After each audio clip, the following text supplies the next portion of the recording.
So when you see Barbara Corcoran on Shark Tank, this real estate giant, this powerhouse investor, it's easy to just see the finished product.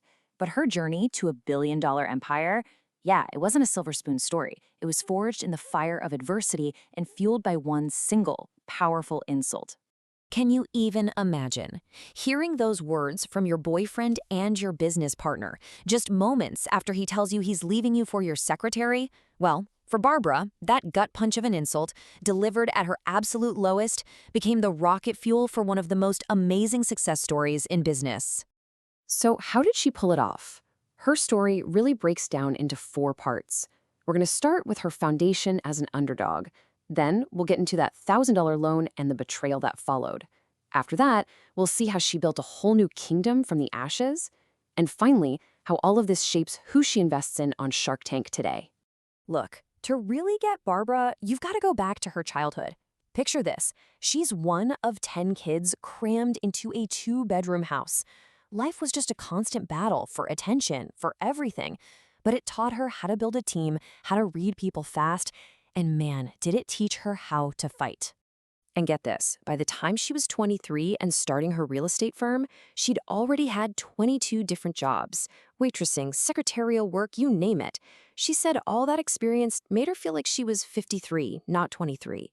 It was basically a PhD in how people tick and how to get things done. But school? School was a total nightmare for her. She had dyslexia, so reading and writing were a huge struggle. And one teacher actually told her, "You'll always be stupid." That word, stupid, just stuck to her. It made her insecure, quiet, and absolutely terrified of being called on in class. And this, right here, this is the key. That deep, nagging fear of being seen as stupid became the engine for her entire life's ambition. She even admits it probably wasn't the healthiest motivation, But wow, was it powerful. Okay. So all of this is leading up to the moment that literally changed the course of her entire life. Her boyfriend at the time, a guy named Ramon Simone, he saw her potential. He saw her drive, and he offers her a loan to start a real estate company together. This one decision would lead to her greatest success and her most painful test. So, with $1,000 from Ramon, the Corcoran Simone company was born. Now, because he put up the money, he took a 51% stake, but she was the one running the show. And for the first time, she was the boss. And she absolutely loved it. For the next 7 years, that company was her entire world. She poured everything she had into it. They started from scratch, and together they built it into a really successful New York City real estate firm. And then, the ultimate betrayal. Out of nowhere, Ramon tells her he's leaving her to marry her own secretary. Just like that, their relationship, both personal and professional, was completely over. And as he's walking out the door, he drops that final crushing line on her.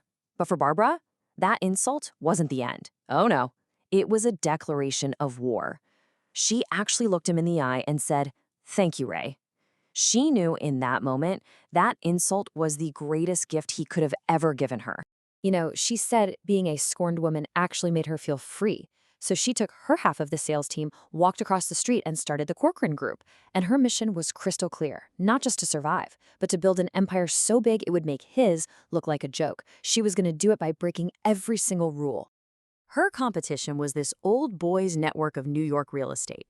Rich guys who just inherited their companies.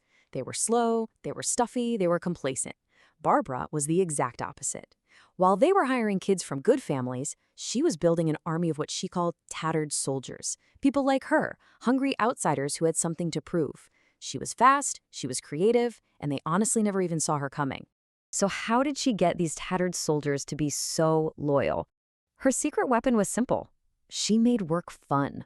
I mean, really fun. We're talking crazy-themed parties, surprise trips, anything to make it feel like an adventure, not a job. And in an industry where everyone jumps from firm to firm, nobody ever wanted to leave the Corcoran Group. But don't let the fun fool you. She was absolutely ruthless when it came to protecting that team culture. She had one ironclad rule for complainers. If she spotted one, she'd walk up to them on a Wednesday and casually say, "Hey, you got a minute to meet on Friday?" Why Friday? Because she loved firing negative people on Fridays.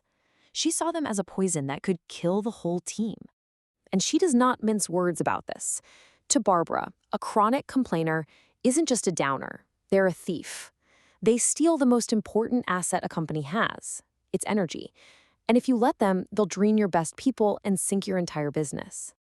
And this brings us right to Shark Tank, where her entire life story, all of it, comes full circle. Every single struggle, every win, it all shapes who she decides to back with her own money. Her investment strategy is so simple, but it's brilliant. She's not buying a slick business plan or some cool new gadget. She's buying the person. She's looking for that same hunger, that same grit, that same resilience that she had to find in herself. And that is exactly why she almost always invests in what she calls the poor kids. She believes that entrepreneurs who start with nothing have a desperation to succeed that you just can't teach. They make every single penny scream. They live on sweat equity. A rich kid, she says, has a safety net. If things go wrong, they can just pivot or call dad. The poor kids, they can't afford to fail. They have to win. Barbara Corcoran's entire story is just this masterclass in turning pain into power. She took the most hurtful words you can imagine and used them as fuel to build a billion-dollar empire. So it kind of leaves you with one question, right? What setback, what criticism, what insult in your own life could you turn into your greatest motivator?